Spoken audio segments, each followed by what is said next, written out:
Vous allez chercher quoi, les dépendances là?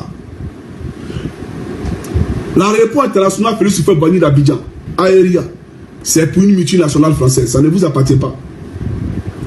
Air Côte d'Ivoire, la compagnie d'aviation, d'après vous, nationale, que vous prenez pour aller à Paris, l'actionnaire majoritaire à Air Côte d'Ivoire, c'est Air France, une multinationale française. Donc, Air Côte d'Ivoire appartient à la France. Quand Air France vient atterrir sur le tarmac de l'aéroport Félix Houphouët-Boigny d'Abidjan, elle ne paye pas de droits de sol. Elle ne paye pas de droits d'atterrissage à l'État ivoirien. Or, dans un pays normal, tous les avions qui atterrissent là doivent payer un droit de sol au pays. Ça veut dire, tous les avions, que ce soit Bruxelles Airways, que ce soit Turkish Airlines, etc., quand ils viennent en Côte d'Ivoire, qui prend l'argent? C'est Air France. Mais Aéria, c'est pour eux, c'est pour la France. Donc, l'aéroport de Côte d'Ivoire appartient à la France.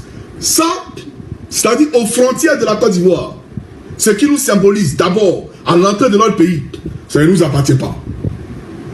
Et on nous dit, on n'a qu'à les fêter l'indépendance. La SODECI ne nous appartient pas. La CIE ne nous appartient pas. Le cacao ivoirien, les paysans sont en train de mourir.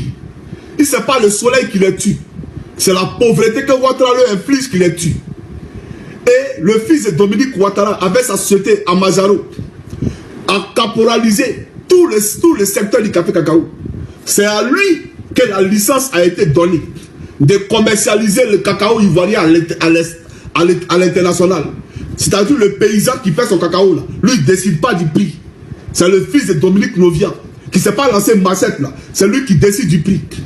Donc si le cacao coûte 10 000 francs le kilo, lui il dit il paye à 1000 francs parce que lui là-bas là, il fait des ventes anticipées pour voler les planteurs de Côte d'Ivoire. Donc le cacao ne nous appartient pas dans notre pays. Le port d'Abidjan, mais le marché est donné à qui? À Bolloré. C'est Vincent Bolloré qui gère les terminaux, les deux terminaux du port d'Abidjan. On a découvert du pétrole. Il n'y a même pas un mois. D'accord? C'est-à-dire après le gisement Baleine, on a découvert du pétrole. C'est une multinationale américaine qui a eu le marché pour venir exploiter, d'accord, ce gisement-là, du pétrole qu'on a découvert dans nos eaux.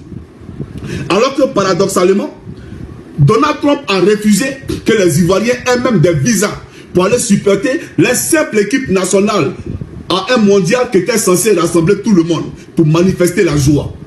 On nous a refusé des visas. Mais nous, on découvre de la richesse dans nos eaux, c'est eux qui viennent l'exploiter. Et pendant ce temps, ils nous traitent de pays pauvres. Tout ce qui est minerai en Côte d'Ivoire, l'or, le diamant, si Ouattara fait la chasse aujourd'hui aux orpailleurs clandestins, c'est parce que les multinationales étrangères qui pillent la Côte d'Ivoire sont en train de lui mettre la pression. Parce qu'il ne veut pas que les orpailleurs gâtent leur marché, gâtent leur business. Ouattara a vendu la Côte d'Ivoire. Donc eux là, en retour, Ouattara doit sécuriser pour qu'eux ils pillent le sous-sol ivoirien. Voilà pourquoi on envoie la gendarmerie pour aller tuer les orpailleurs. Sans compter qu'Aparo lui-même, il est un orpailleur parallèle.